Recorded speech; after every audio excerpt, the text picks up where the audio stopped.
Oi, pessoal, é bom estar com vocês de novo nessa... De novo não, né? Nesta nova edição da Amazônia Interativa.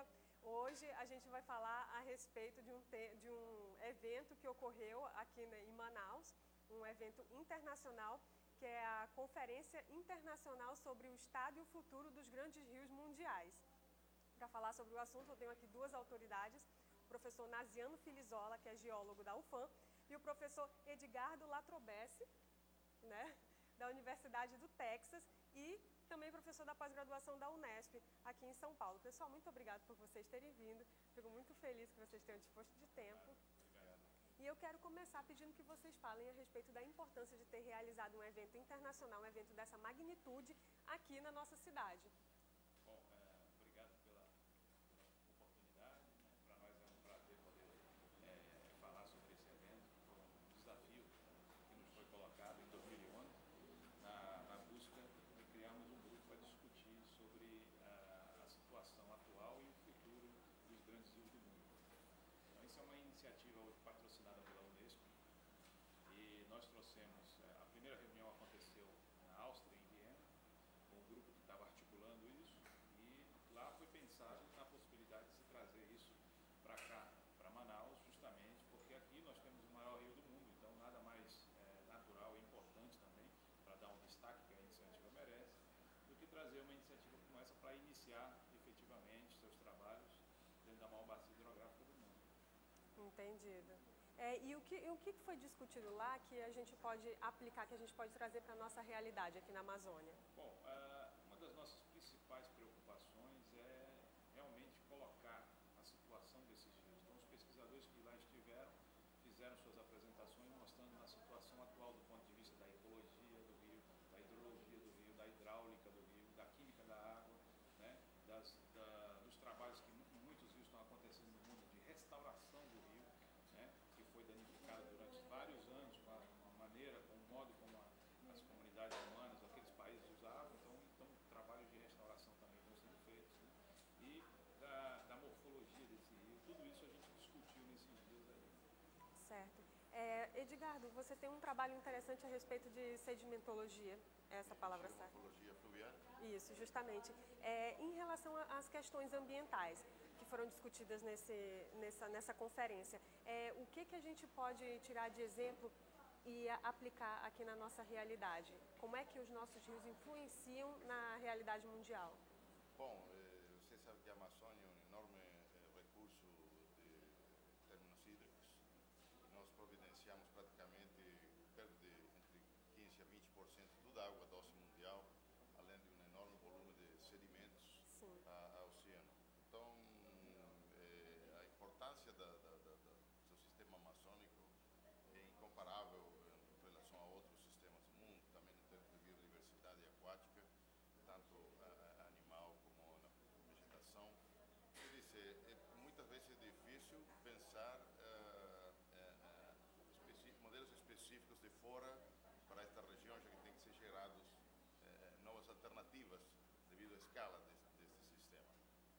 Uma das coisas que podemos ver e que, como mencionava o professor Naziano, quanto a distintos resultados apresentados, é que em outros lugares estão preocupados com restaurar, recuperar o patrimônio fluvial, como na Europa, né?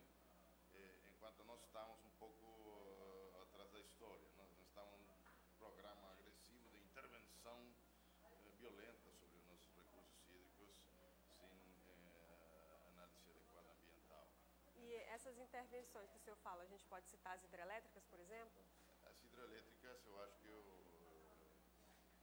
maior tema a ser discutido, indubitavelmente, na Amazônia, já que, em termos gerais, nos grandes países mais desenvolvidos,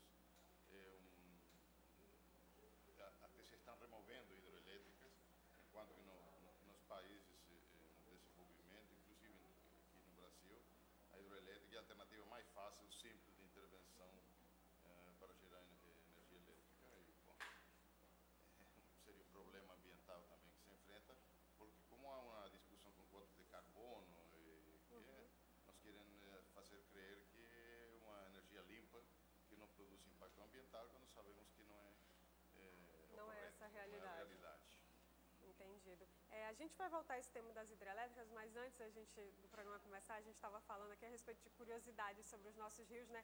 E vocês estavam falando que 4 dos 10 maiores rios do mundo estão aqui, é isso? Sim, exatamente. E quais são esses rios? Nós podemos, vou falar dois, Edgardo fala dois, para a gente poder dividir o papo, né? Mas, bom, Professor primeiro, Naziano, o senhor pode trocar de microfone, por favor, com Então, o Edgardo? Obrigada, gente.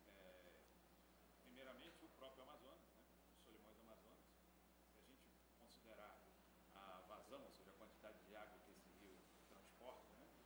Aqui em Manacapuru, que está perto de nós, a quantidade é de cerca de 100 mil, entre 90 a 100 mil metros cúbicos por segundo. Só para você ter uma ideia, o segundo maior rio do mundo, que é o Congo, na África, tem uma média de 42 mil metros cúbicos por segundo. Então, só aqui nós já temos mais da metade, o dobro do que é esse rio. O outro é o Madeira, que a gente também tem que falar, né? Que é um rio extremamente importante, que tem uma vazão muito equivalente à do próprio Rio Congo. É um grande rio, os dois são muito importantes para a nossa região, porque além do volume d'água que transporta muito sedimento em suspensão, né? Que vem de fonte, a fonte principal são os Andes. Lógico que esse processo demora muitos anos para se transportar esse sedimento, mas esse sedimento é importante porque é ele que carrega nutrientes para abastecer as áreas de várzea, por exemplo, né? Então esses são dois rios que eu gosto de destacar sempre porque são muito importantes. Nós não podemos deixar também de falar do Rio Negro, né? Edgardo. Bastante do Rio Negro, então acho que eu deixo para ele comentar um pouco mais. Por favor, Edgardo. Obrigado, é o meu rio favorito. O meu também. Príncipe dos rios. O meu Não tem também, nada igual adoro. Com essas areias brancas, essa floresta maravilhosa. Essa água escurinha, né? É único no mundo, né? É a maior floresta de igapó também do planeta. E o quarto, poderíamos mencionar, é um rio quase desconhecido a nível internacional. A maioria das pessoas nem sabem que existe. É o rio Japurá. É um rio que pouco ha recebido comentado. muito pouco estudo. Inclusive ele vindo da Colômbia, do lado colombiano também praticamente nunca foi estudado corretamente. E é um grande rio. E o quarto, outro dos 4 dos 10 maiores rios do mundo. Outros grandes rios temos em Sudamérica, Orinoco, Paraná, fariam que a Sudamérica é um paraíso fluvial. 6 dos 10 maiores rios do mundo em Bação estão na América do Sul. E nos trópicos o papel amazônico é fundamental. Se nós considerarmos os 34 maiores rios tropicais do mundo, 24 estão na América do Sul e 18 estão relacionados à bacia amazônica ou à floresta amazônica. Ou seja, não tem nada que possa ser comparado à Amazônia. A Amazônia é realmente espetacular. Eu acho também interessante a gente analisar, o Edgardo falou do Rio Japurá, né? O Rio Japurá ele tem uma vazão equivalente à do Rio Paraná. E veja o que o Brasil já conseguiu fazer com o Paraná, né? Tanto de positivo quanto de negativo, né? Então o Japurá tem essa bacia tem um enorme potencial para a nossa região, sem dúvida. Entendido. Esses nossos grandes rios, eles conversam, quando eu digo assim, tem alguma ligação, né, com como é que eu posso dizer? Eles impactam de alguma maneira no meio ambiente do mundo, né, o clima. A gente estava falando a respeito das hidrelétricas, né? A gente teve agora uma enchente recorde no Rio Madeira, né? A construção de hidrelétricas pode ter influenciado nessa enchente? O que a gente já pode falar a respeito? Bom, antes de mais nada, a gente tem que lembrar que a bacia amazônica representa cerca de 5% de todas as terras continentais do globo, né? Portanto, 5% parece um valor muito pequeno, mas do ponto de vista experimental, se a gente puder considerar assim, considerando a Amazônia como um laboratório, ela pode ser representativa, né? Pode ser um local onde a gente esteja percebendo mudanças em escala global, né? Então, nesse sentido, é por isso que ela tem sido objeto de muitos estudos, né? Por ter, em muitos setores, seu ambiente ainda mais preservado do que a maior parte das regiões do globo. Agora, em relação à questão das hidrelétricas, por exemplo, como estávamos falando, né? A gente hoje sabe que o evento desse ano em particular na bacia do Rio Madeira, né? Ele foi causado por um excesso de chuvas nas cabeceiras dos rios formadores do Madeira, principalmente o Madre de Dios, no Peru, o Beni, na Bolívia, né? E o Mamoré, né?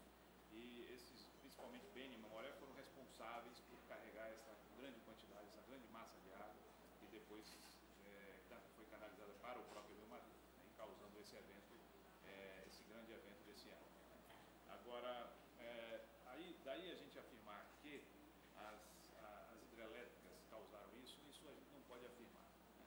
A nossa preocupação não é tanto com o que aconteceu para Montante, ou seja, acima das hidrelétricas, mas sim com o que aconteceu para Jusante, abaixo delas. A posição, por exemplo, dessas duas hidrelétricas que estão colocadas dentro do território brasileiro, no estado de Rondônia, elas estão muito próximas da capital, que é de Rondônia, que é Porto Velho. Né? E como esse foi um evento realmente extremo, ele não estava registrado nem algo semelhante, não havia registro na série histórica dos dados hidrológicos. Portanto, as empresas não teriam como antever o evento, né? A não ser que elas tivessem de antemão preparadas para que esse tipo de coisa pudesse acontecer, que normalmente a gente até esperaria que tivessem feito uma análise considerando essas excepcionalidades.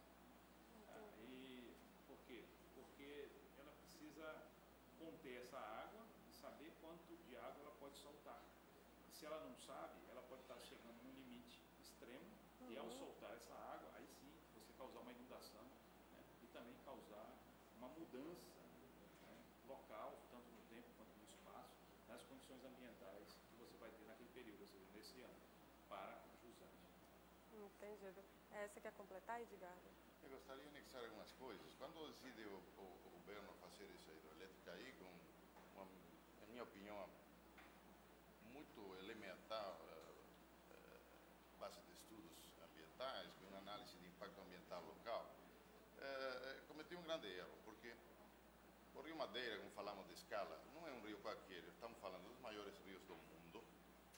Não só isso, o Rio Madeira transporta tanta água, inclusive um pouco mais, e igual maior volume de sedimentos que o Rio Yangtze na China, nas Três Gargantas, nas Three Gorges. Você sabe, tem sido o projeto mais polêmico, mais impressionante que tem feito a China em termos de geração de energia elétrica. É a maior hidrelétrica do mundo, né? Exatamente, competindo com Itaipu, né? E anos de pesquisa, de estudos de mega escala, de impactos ambientais a nível de bacia, a nível oceânico. Aqui não se fez nada, simplesmente se tomou a área de influência de uns 100 quilômetros, coisa assim, da hidroelétrica, do impacto hidroelétrico. Isso foi um estudo bem simples e a obra foi licenciada. Mas estes rios, como a Amazônia, tudo, como falava o professor, têm importância global. Se nós cortarmos, por exemplo, parcialmente, aunque seja não totalmente como em Itaipu, que praticamente todas as represas cortam 100% de sedimento. Cortemos menos, corte 40%, faça distintos exercícios. 60% do sedimento que flui através do Rio Madeira.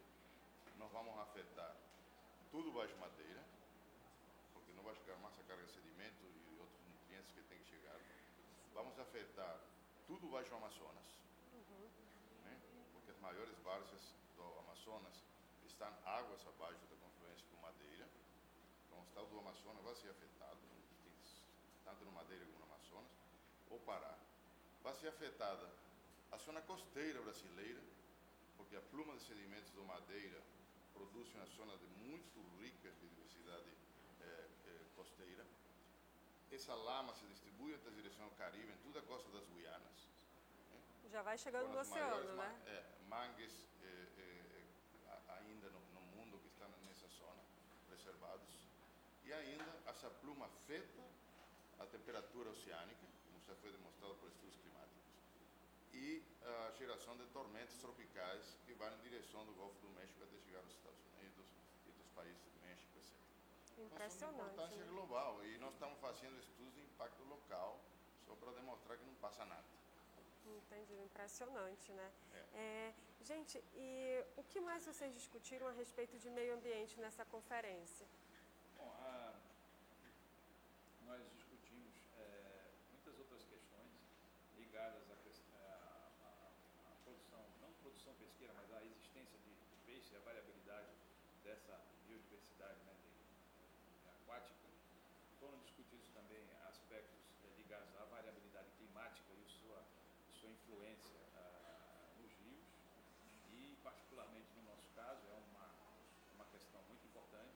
A gente tem visto que a Amazônia tem tido uma variabilidade muito grande nesses últimos anos, haja vista que só nessa última década nós já tivemos a maior seca, já tivemos a maior cheia, né, e seguimos tendo cheias, períodos muito de grandes. esse ano foi a sexta, né? Esse ano nós estamos ainda num período ainda que já era para o rio ter iniciado sua descida, e ele ainda está se mantendo em valores relativamente altos, né? E a gente tem o Rio Madeira, por exemplo, tem um certo papel nisso, não é tanto, mas tem um certo papel nisso, né?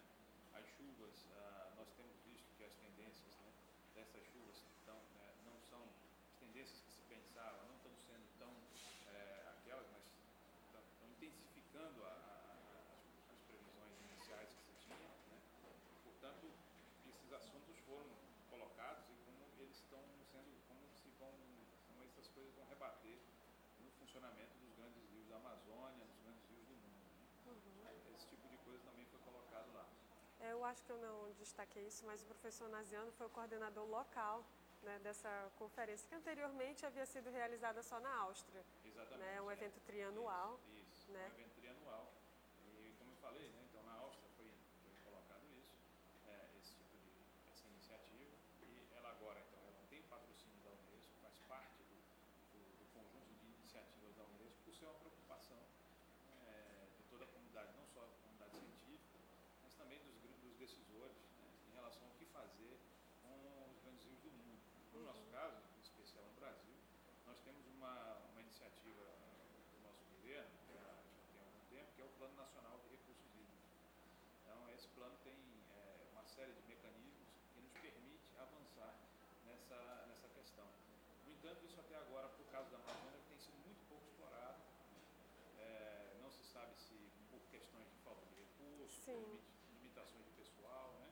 Mas a gente precisa disso, porque toda essa condição que a gente tem estudado, e nós colocamos de forma bem forte nesse evento, nos mostra que é urgente esse estudo, essa análise, né, essa tomada de decisão com critérios realmente bem estabelecidos para uma boa gestão do recurso hídrico na bacia amazônica. Com certeza. Professor, eu vou fazer mais uma pergunta para o senhor, para vocês dois, né? Eu quero que vocês continuem falando a respeito de como que nós, cidadãos e as nossas autoridades, né, podem contribuir, né, para a conservação, para a manutenção, né, para que a gente não tenha que iniciar um trabalho de recuperação da magnitude que já foi feito lá na Europa, né, com os grandes rios que eles têm. Enquanto vocês respondem essa pergunta, os nossos espectadores podem ver aí fotos de matérias que já foram veiculadas no portal Amazônia a respeito dos nossos rios e, se eu não me engano, também formato de coração lá no Rio Juruá. Podem começar, por favor. Eu, tentando fazer a ponte entre sua pergunta e os comentários do professor, falando do plano de recursos hídricos, vemos também essa falta de coordenação entre os distintos órgãos de governo. Por exemplo, um dos resultados dos debates aqui no evento, apresentado muito bem por vários colegas do INPA, especialistas em botânica, e com o novo Código Florestal, praticamente 70% da floresta de várzeas tem ficado vulneráveis ao desmatamento. Sim. Então, simultaneamente, que se vamos criar um plano de recursos hídricos, o outro órgano diz, bom, mas 70% das várzeas podem ser desmatadas, ou coisas assim. Isso foi apresentado claramente pelos botânicos aqui do INPA. Temos outros problemas, que são que as bacias não finalizam nem acabam nos limites políticos. A bacia amazônica é uma bacia que engloba diversos países. Bom, tem programas de criações de hidroelétrica na zona andina que aportam todos esses materiais, esses sedimentos para o rio Amazonas, basicamente vem quase na grande parte da zona andina. Temos dezenas e dezenas de hidroelétricas sendo planejadas no Peru, sobretudo, algumas outras no Equador e demais. Entendi. E não temos um plano de integração de manejo dessas bacias a nível internacional. Todas essas coisas também foram discutidas neste evento por diversos grupos, apresentando resultados, potenciais propostas, e foi um dos pontos na conclusão apresentada também Sem pela querer comissão interromper o senhor, organizadora. mas já interrompendo, se eu não me engano, nós estamos com a tela dividida aí e a imagem da ilha em formato de coração no Rio Juruá. Ali está. Eu acho que isso lindo, é simbólico, né? também, né? Essa ilha, porque isso mostra que também as pessoas precisam ser consideradas nesse contexto, as pessoas que habitam essa região precisam ser consideradas nesse contexto, precisam participar dessa iniciativa. O próprio Plano Nacional é uma iniciativa onde a população tem lugar e ela precisa se empoderar para poder estar participando de forma mais eficiente. O primeiro estado que hoje no Brasil, na Amazônia, desenvolveu seu plano de recursos hídricos foi o estado do Acre. E lá eles têm uma iniciativa muito interessante, que é a iniciativa MAPA, que reúne a questão transfronteiriça, ou seja, o rio Madre de Dios, o Acre e o rio Pando. Nessa região, a comunidade tem discutido como fazer para preservar e para melhorar o uso do recurso hídrico. Isso é uma iniciativa da comunidade. Então é importante que a comunidade se organize, que elas melhorem a capacidade de utilização do recurso. Nós, na nossa região, muitas vezes ficamos de costa para o rio, então a gente prefere fazer a nossa fossa, do rio a nossa fossa, vamos dizer assim. Isso é um primeiro problema. Então, porque muitas vezes é muito fácil a gente falar simplesmente dessa questão, mas quando a nossa ação ela é contrária a isso. A outra coisa que eu acho que a gente deve considerar é que os decisores precisam olhar mais para isso. Nós temos a questão do carbono, que a sua influência no clima, com certeza. Isso é importante, mas nós precisamos pensar que temos a maior rede hidrográfica do mundo. Então, e um valor gigantesco, não só para a questão da definição da gestão de energia hidrelétrica, por exemplo, mas o próprio transporte hidroviário, que tem sido colocado um pouco à margem dentro do contexto da geração de energia, por exemplo. Então, os decisores precisam avaliar isso, como o professor Edgardo colocou, a fazer uma análise disso de forma integrada. É muito complexo. Isso é importante para que o país tenha a capacidade de decidir e agir sobre o que quer fazer da região amazônica, colocando na mesa todos os elementos que estão em jogo, e não simplesmente pensando um a um, de acordo com interesses de A, B ou C. Então, que a população possa fazer o seu papel e participar, de questionar, de pressionar, e que o governo também possa fazer o seu, de reagir, de colocar, e mais do que reagir, mas de ser proativo no sentido de se colocar à disposição para discutir isso de uma forma muito mais ampla. Fica a dica, pessoal. Agora, infelizmente, quase tudo que é bom dura pouco. Nosso programa está chegando ao fim. Esse tema foi super interessante, passou voando, né? Eu queria pedir que vocês fizessem as considerações finais, 30 segundinhos para cada um. Quem dera 30 minutos, né? 30 segundinhos. Bom, eu acho que como consideração final, durante muitos anos a floresta tem sido a prioridade de conservação na Amazônia. Posteriormente, com a discussão do câmbio climático, toda a interação da atmosfera, floresta, etc., tem sido prioridade de pesquisa aqui. Eu acho que já é hora de que os rios sejam uma prioridade na pesquisa amazônica e nas estratégias de desenvolvimento amazônico. Até agora, os rios sempre foram atores secundários nesta grande discussão amazônica e nunca se lhes deu a importância real que eles merecem. Essa é a minha conclusão final. Tá certo, Edgardo, obrigada. Eu concordo com o professor Edgardo, acho que precisamos valorizar mais os nossos rios, até porque nós temos um grande escritor amazônico que já dizia que são os rios que comandam a vida na Amazônia. O livro fantástico do Leandro Tocantins, com o qual eu concordo, e espero que a nossa população, nossos governantes também possam ler e admirar mais essa região, fazendo realmente valorizar esse rio que realmente, não só esse, mas todos os rios da Amazônia que comandam a vida aqui na nossa região. Tá certo. Gente, muito obrigada pela participação de vocês, professor Edgardo, professor Naziano. A gente fica muito feliz de ter duas autoridades da envergadura moral de vocês, de estarem aqui participando do nosso programa, de prestigiarem o Portal Amazônia, viu? Eu espero que a gente possa repetir esse encontro, viu? E, pessoal, continuem acessando o portalamazônia.com. Vocês podem acompanhar a gente pelas redes sociais, Facebook, Twitter, Instagram. É só procurar lá Portal Amazônia, tudo junto. Mande a sua sugestão de pauta, diga o que você quer saber sobre a Amazônia. Nós temos um e-mail, jornalismo@portalamazônia.com. Está só esperando as sugestões de pauta de vocês. E também não esqueçam do Minha Amazônia, o projeto fotográfico em que vocês marcam nas redes sociais o melhor ângulo a visão do melhor ângulo da Amazônia, que é o seu, lógico, né? Marque com a hashtag Minha Amazônia nas redes sociais ou mande para o nosso e-mail, minhaamazônia@portalamazônia.com. E é isso. Até sábado que vem, se Deus quiser.